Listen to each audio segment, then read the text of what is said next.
तो गाइस कैसे हैं आप सब लोग। स्ट्रॉन्ग वन के एपिसोड 24 के साथ हाजिर हो। तो लास्ट एपिसोड के एंड पे हमने देखा था कि हमारा सोमा अपनी फाइट को हार जाता है, लेकिन वो वहां पर बैकचुआ को बचा लेता है और जाचा जो होता है, क्योंकि उसने वादा किया था कि वो बैकचुआ को नहीं मारेगा तो वो अपने वादे को पूरा करेगा। और हमारे सोमा के वहां पर नीचे गिरने के बाद उसी के बारे में देख रहा होता है और कहता है कि सर देखो तो सही, इस लड़के की पूरी बॉडी जहाँ पर एम्परर्स नीडल की वजह से सील है, यानी इसकी पावर्स को सील कर दिया गया और इसकी मेमोरीज को सील कर दिया गया। लेकिन इसके बावजूद जो इतनी ज्यादा प्रेशर और इतनी ज्यादा पावर को रिलीज कर रहा है कि वो एम्परर्स की नीडल जो है वो भी ज्यादा देर तक इसकी पावर्स को रोक नहीं रख पाएंगी। अगर इस लड़के की बॉडी के अंदर ये एम्परर सील नहीं होती, अगर इसकी बॉडी के ऊपर ये नीडल्स नहीं लगी होती, तो मुझे नहीं लगता कि मैं इस लड़के के सामने टिक भी पाता, यानी कि अब तक इस लड़के ने मुझे हरा दिया होता। तो यहाँ पर बायरी उठ कर खड़ा आ जाता है और उससे कहता है कि तुम यहाँ पर इसी बेवकूफ के लिए आए थे, तुम यहाँ पर इस बैकचुआ को मारने के लिए आए ही नहीं थे। तो चाचा उसे बताता है कि कल रात को स्नो गर्ल वीवी उसके पास आई थी। तो यहाँ पर बैकग्राउंड का सीन दिखाते हैं जहाँ पर स्नो गर्ल वीवी जो होती है वो गोस्ट वैली में वापस आती है। जब वो वहाँ पर वैली में पहुंचती है तो वहाँ पर जो असैसिन्स होते हैं, जो भी गार्ड्स होते हैं, वो उसके ऊपर अटैक करना शुरू कर देते हैं। लेकिन स्नो गर्ल वीवी जो है ये काफी ज्यादा स्ट्रॉन्गर है, और सिर्फ स्ट्रॉन्गर ही नहीं है, वो पहले गोस्ट वैली की मास्टर भी हुआ करती थी, यानी लॉर्ड हुआ करती थी। इसी के साथ स्नो गर्ल जो होती है वो उनके ऊपर अटैक करती है। जब वो उन गार्ड्स के ऊपर अटैक करती है तो बड़ी आसानी के साथ गार्ड्स को पछाड़ देती है। इसी के साथ ये गार्ड उसके करीब पहुंच जाता है अपनी तलवारें लेकर, लेकिन स्नो गर्ल उसके मुंह पर हाथ रखती है और इसी के साथ से दीवार के अंदर पटकाकर मारती है और वो उस दीवार को भी तोड़ देती है और साथ ही उसको वहां पर फ्रीज कर देती है। तो बाकी के सभी लोग जो होते हैं वो सभी लोग काफी से घबराए हुए होते हैं और इसी के साथ ही उन्हें अपने किसी बड़े ऑफिसर की आवाज आती है। वो उनसे कहता है कि रुक जाओ, तुम में से कोई भी इसका मुकाबला नहीं कर सकता। क्या तुम्हें लगता है कि तुम लोग जियान सान की स्नो मेडन के खिलाफ फाइट कर सकते हो? चलो जल्दी से वापस हट जाओ। स्नो गर्ल उसकी बात सुनने के बाद कहती है तुम तो काफी ज्यादा समझदार निकले। और इसी के साथ स्नो गर्ल आगे बढ़ना स्टार्ट करती है। तो स्नो गर्ल चलती हुई सीधी जाकर पैलेस के पास रुकती है और पैलेस के अंदर चली जाती है। तो पैलेस के अंदर का सीन दिखाते हैं जहां पर वाइस जनरल ली गन्नाक को जाचा ने बांध कर रखा होता है। तो जब वो उसके पास मैसेज लेकर आता है तो जाचा उसे वहीं पर बेड़ियों में बांध देता है, उसे बांध कर वहां पर टॉर्चर कर रहा होता है। तो ली गन्नाक उसे कहता है कि तुम्हें क्या लगता है कि तुम यहाँ पर मुझे मार सकते हो? अगर तुम यहाँ पर मुझे मारोगे तो फिर देखना मेरे बहुत सारे लोग यहाँ पर जल्दी आते होंगे, म्यूरियम के लोग मुझे ढूंढने के लिए यहाँ पर जरूर आएंगे और तुम यहाँ पर बुरी तरह से फंस जाओगे। तो जाचा उसे कहता है कि ये तो यहाँ पर सर्कमस्टेंसेस के ऊपर डिपेंड करता है कि तुम यहाँ पर मेरे सामने किस तरह बिहेव करते हो, और क्या मैं यहाँ पर तुम्हें नहीं मार सकता? हाँ, मैं तुम्हें मार सकता हूँ। इसी के साथ एक गार्ड भागता हुआ अंदर आता है और उसे कहता है कि लॉर्ड एक बुरी खबर है, स्नो मेडन यानी कि स्नो गर्ल यहाँ पर आ गई है। तो वो कहता है क्या आज ही सभी लोगों को यहाँ पर आना था? आज तो यहाँ पर काफी सारे गेस्ट आ रहे हैं, चलो मैं जाकर उससे मिलकर आता हूँ। और इसी के साथ ही वहां से चला जाता है, जबकि ली गाना को वहीं पर छोड़ जाता है। नेक्स्ट सीन में अंदर का दिखाया जाता है जहाँ पर इनकी सभा बैठती है, यानी कि वहां पर बहुत सारे एल्डर्स बैठे होते हैं, वहां पर बहुत सारे पिलर्स होते हैं, सभी पिलर के ऊपर एक एक एल्डर बैठा होता है,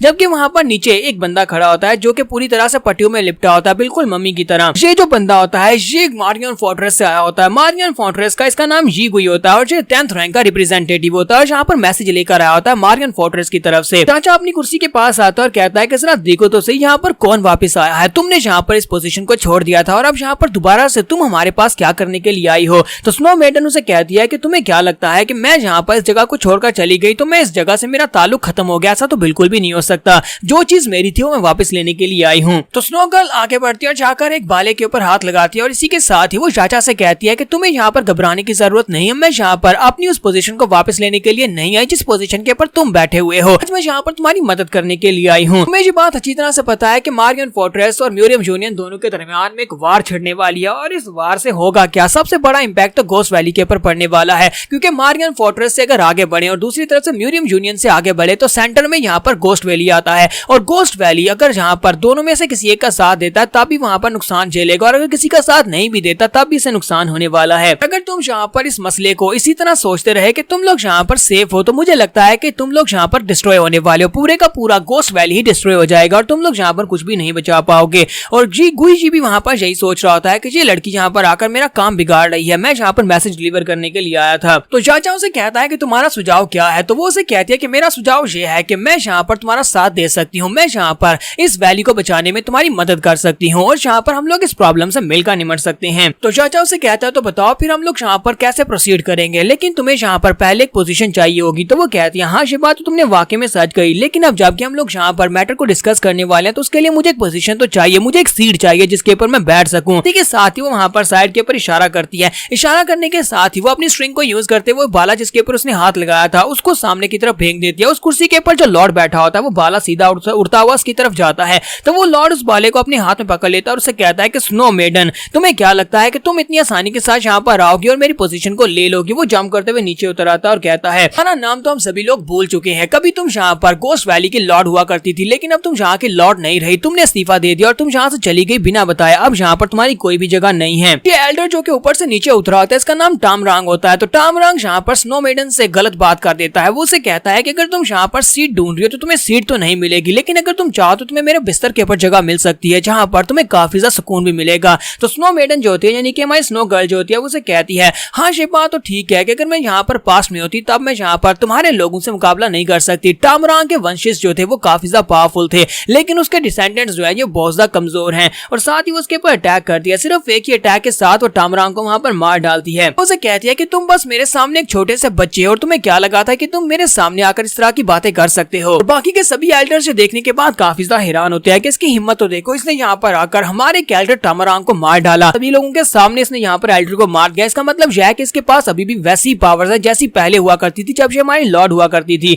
और इसी के साथ ही वो जल्दी से जंप करते हुए सीट के ऊपर चली जाती है और वहां पर जाकर उनसे कहती है, अब जबकि ये सीट खाली है तो फिर ठीक है, मैं सीट को ले लेती हूँ। और वो उस कुर्सी के ऊपर बैठ जाती है और कहती है, तो बताओ फिर हम लोग यहाँ पर अब कैसे कंटिन्यू करने वाले हैं? बाकी के सभी एल्डर्स भी यहाँ पर उसको इसकी अनुमति दे देते हैं, यानी कि उसे वहां पर बैठने की इजाजत दे देते हैं और उसको एक मास्टर मान लेते हैं। उनमें से कहता है कि तुम तो वाकई में हमारी पुरानी लॉर्ड होने के लायक हो। दूसरा कहता है कि मुझे इसका कोल्ड एटीट्यूड काफी ज्यादा अच्छा लगा। तो तीसरा कहता है कि बताओ लॉर्ड जाचा, अब हमें आगे क्या करना होगा? तो जाचा स्नो मेडन से कहता है कि मुझे अच्छी तरह से पता है कि तुम यहाँ पर फ्री में हमारी मदद करने के लिए तो नहीं आई होगी, तो बताओ कि बदले में तुम्हें क्या चाहिए? तो हमारी स्नो गर्ल से कहती है कि मुझे बदले में तुमसे सिर्फ और सिर्फ एक चीज चाहिए और वो चीज काफी ज्यादा इंटरेस्टिंग है। मैं चाहती हूँ कि हाकगुल में एक लड़का है जो कि एरंड बॉय है, तुम्हें उसकी रक्षा करनी होगी, उसका नाम सोमा है। कुछ भी हो जाए तुम्हें उस लड़के को प्रोटेक्शन देनी होगी। तो जाचा यहाँ पर थोड़ी देर सोचने के बाद वहाँ पर जो 10th रिप्रेजेंटेटिव होता है उसे कहता है कि जाओ जाकर चियोरमा को वापस जाकर बता दो, तुम लोग ना तो बैकचुआ को वापस करने वाले हो, ना ही तुम लोग जाकर सोमा को नुकसान पहुंचा सकते हो, क्योंकि मैंने उसकी प्रोटेक्शन की जिम्मेदारी ले ली है। और इस बात से 10th रिप्रेजेंटेटिव बिल्कुल भी खुश नहीं होता। वो वापस जाकर चियोरमा को सारी बात बताने वाला है। यहाँ से हमारा सीन जो होता है प्रेजेंट में आ जाता है। तो बायरू कहता है, क्या वाकई में स्नो मेडन जिसने 100 साल पहले यहाँ पर म्यूरियम में हजारों लोगों की जान ले ली थी, क्या वाकई में उसने तुमसे ये कहा कि इस बेवकूफ की रक्षा करनी है?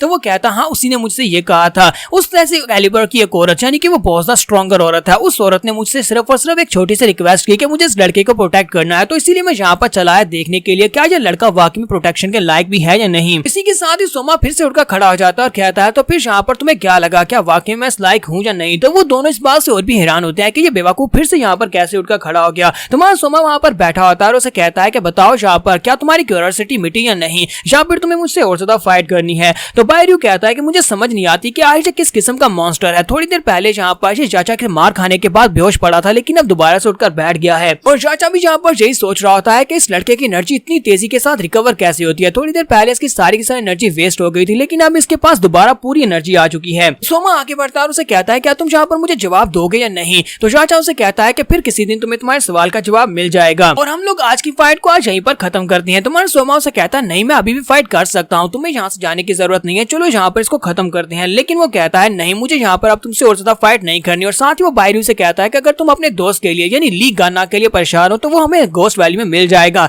वहां पर आना और आकर उसे ले जाना। सोमा उसे कहता है, क्या तुम इस बार में कॉन्फिडेंट नहीं हो कि तुम मुझसे फाइट में जीत जाओगे, तो तुम यहाँ से डरकर भाग क्यों रहे हो? तो चाचा उसे कहता है कि अगली बार जब हम दोनों मिलेंगे तब हम लोग यहाँ पर लाइफ टू डेथ खेलेंगे, यानी कि तब तक लड़ेंगे जब तक दोनों में से एक मर न जाए। तो सोमा उसे कहता है कि तुम ही मरने वाले हो। इसी के साथ ही चाचा हंसते हंसते वहां से गायब हो जाता है। तो यहाँ पर हम लोग अपनी एपिसोड 24 का एंड करेंगे। एपिसोड की एक्सप्लेनेशन अच्छी लगी हो तो कमेंट का किस रूप बताइएगा। चैनल को सब्सक्राइब कर दे, वीडियो को लाइक और शेयर कर दे। शुक्रिया।